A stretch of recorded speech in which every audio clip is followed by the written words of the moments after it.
중세의 교황 중에 한 사람이었던 노켄티어스가 그 당시 유명한 교부인 토마스 아퀴나스와 함께 식사를 하게 되었습니다. 교황청에서 하게 된 이 식사에 식사 음식이 준비가 되는데 그 준비된 음식이 담겨진 식기들을 보니까 다 금으로 또 은으로 이렇게 되어 있는 거예요. 그래서 음식보다는 그 멋진 그릇을 더 감상하면서 교황이 이렇게 말하더랍니다. 이제 은과 금의 시대는 지나버렸군이라고 얘기를 하더라는 거예요. 그러자 토마스 아퀴나스가 대답하기를 동시에 나사렛 예수 그리스도의 이름으로 일어나 걸어라 하는 시대도 지나버렸죠 라고 대답을 하더랍니다. 사도행전 3장에서 안진뱅이를 일으킨 베드로의 이야기를 인용한 대화입니다. 결국 중세 교회는 그렇게 물질은 부요했지만 예수 그리스도의 능력이 동시에 상실되어진 그런 교회로 타락했다가 이 대화가 나누어진 지 불과 200년이 되지 않아서 200년도 아니고 한 100년, 150년 되지 않아서 종교개혁을 맞이하게 되는 거예요. 토마스 아퀴나스는 훌륭한 교부인지라 이것을 미리 간파하고 황금에 집착하는 이 교황의 기호를 경고했던 것인데 이것을 깨닫지 못했다라고 하는 거예요. 물론 자기 시대에는 종교개혁을 모면했을지 몰라도 그 이후에 교회가 더 심각하게 타락하고 종교개혁까지 일어날 수밖에 없는 불행한 결말을 보게 되었다는 거죠. 일반 사회는 물론이고 교회까지도 이 물질 중심주의로 빠지거나 돈을 도화하고 돈을 집착하게 되면 더 이상 희망이 없다는 사실입니다.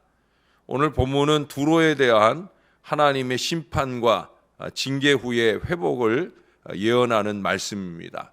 두로는 그 다음에 등장하는 시돈과 함께 그 당시 지중해 해상 상업의 중심 국가였어요. 해상 무역을 통해서 아주 엄청난 부를 누렸고 결국 이 많은 부가 그들에게 화가 되었다는 거예요. 거기 7절에 보면 희락의 성이다 이렇게 표현을 한 것처럼 이 물질로 인한 모래성 같은 희락이라기보다는 쾌락이 가득한 곳, 그곳이 바로 그 시기 두로였다는 겁니다. 여러분, 재물이 많은 것이 죄가 될 수는 없어요. 그러나 그 재물로 인해 교만하게 되거나 또는 인간적인 쾌락의 도구로 사용하거나 그 재물이 양심을 무너뜨리고 더욱더 욕심으로 집착하게 되면 그것이 바로 문제가 된다는 거죠.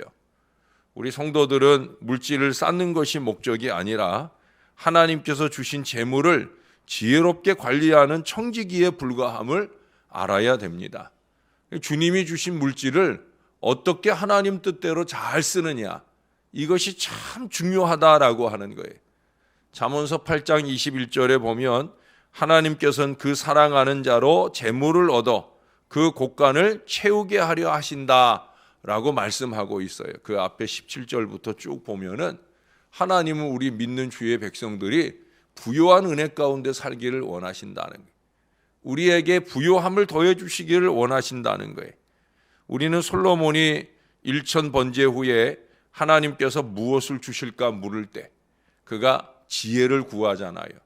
그 지혜를 구하는 이 솔로몬의 모습이 너무 예뻐서 그래서 하나님께서 솔로몬에게 지혜만 아니라 부와 영광도 또 장수하는 축복도 주셨음을 우리는 잘 압니다.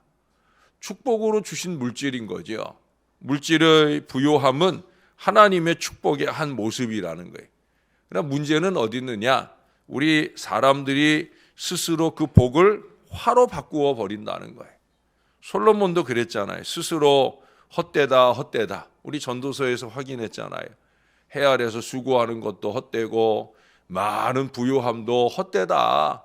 그가 그렇게 말했음에도 불구하고 그는 부와 영광과 지혜를 누리게 되어지자 하나님을 떠나는 어리석음을 범하게 되었다라는 거예요. 그래서 후회와 한탄 속에 헛되다, 헛되다. 예? 그 많은 부도 헛되고 그 부요함 때문에 누리게 된 쾌락도 헛되고 결국 일의 결국은 뭐냐? 하나님을 잘 경외하는 거다라고 그의 노년에 그렇게 후회하듯 회상했던 것, 고백했던 것을 우리가 상고했었습니다. 이 두로 역시도 마찬가지예요. 그들의 부를 희락을 위한 용도로 교만의 재료로 사용하는 그 어리석음으로 인해 멸망당하게 되어집니다. 여러분 유명한 그 폼페이 시를 아시지 않습니까?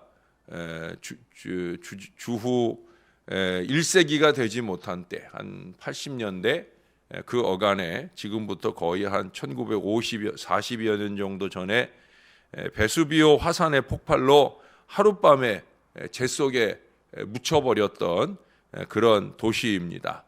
근데 이 폐허가 발굴되었을 때 사람들은 그 웅장함에 놀랐다는 거예요. 어떻게 그 시기, 아직 1세기 그 시기에 어떻게 이렇게 대단한 도시가 만들어질 수 있었나.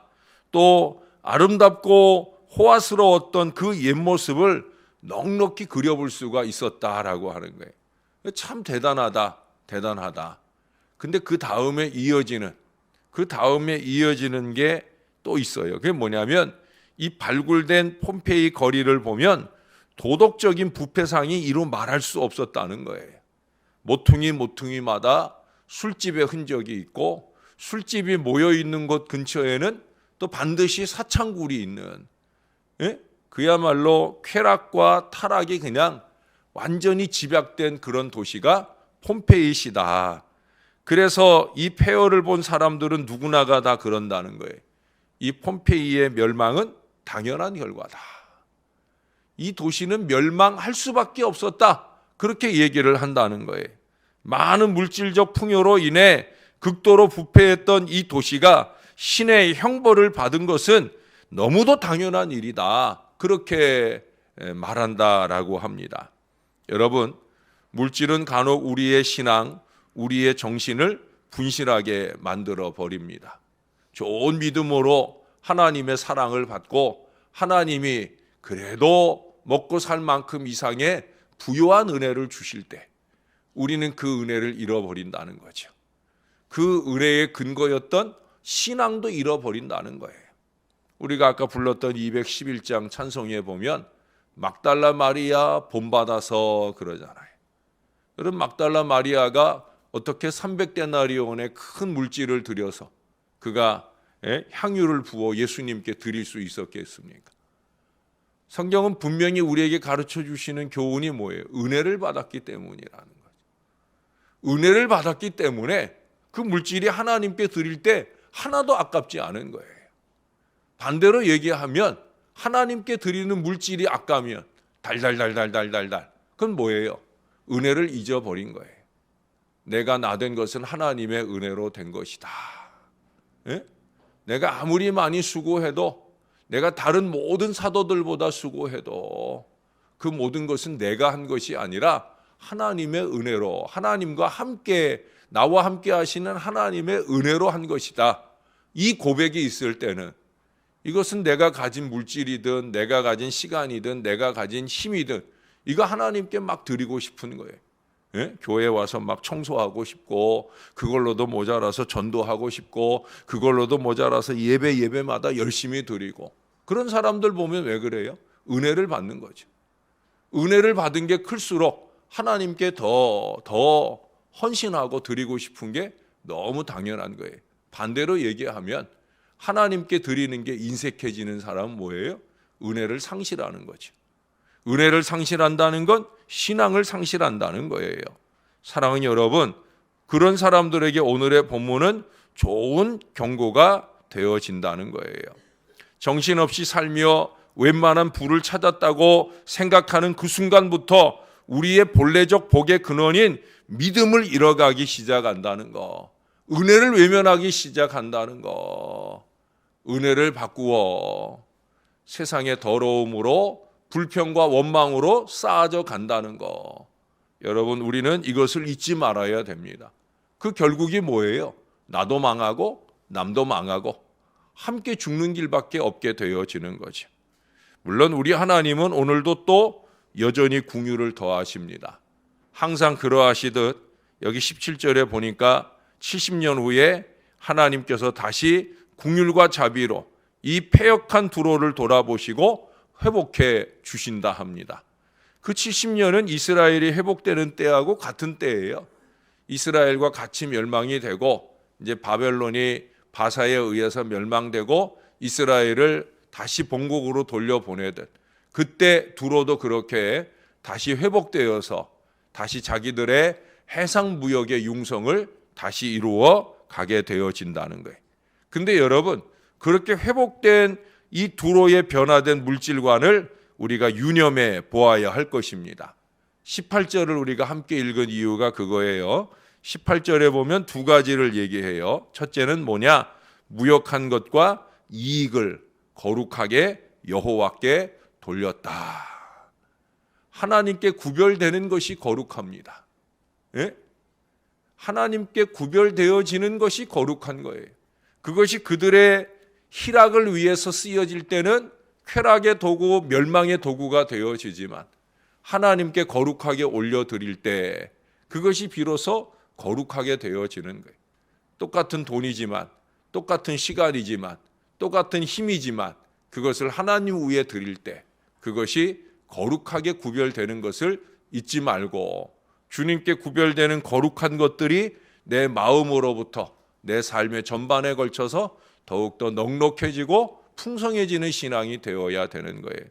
두 번째 뭘 말합니까? 그 무역한 것이 여호와 앞에 사는 자, 하나님의 그 모든 백성들이 모두 다 같이 잘 먹고 잘 입는, 사도행전의 표현대로 보면 핍절함이 사라지고 모두가 부유함을 누리는 넉넉한 재료로 쓰일 것이다 라는 말씀을 두 번째 이어갑니다.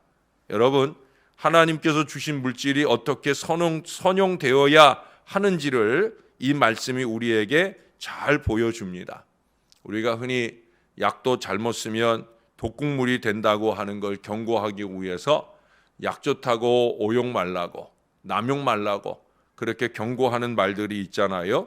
이런 얘기를 기억하는 것처럼 우리에게 주어진 물질도 잘 선용해야 됩니다. 물질만 아니라 우리에게 주어진 건강도, 우리에게 주어진 시간도 주님이 기뻐하시는 바를 위해 잘 선용할 수 있어야 되는 거예요. 무엇보다도 우리가 있는 것을 족한 줄로 여기는 이 믿음이 최고의 물질의 축복인 것을 잊지 말아야 됩니다. 많이 가져서 축복이 아니에요. 내게 있는 모든 것을 하나님의 은혜로 알고 감사히 여기면서 그렇게 족한 줄로 알고 사는 것, 그것이 바로 축복이다.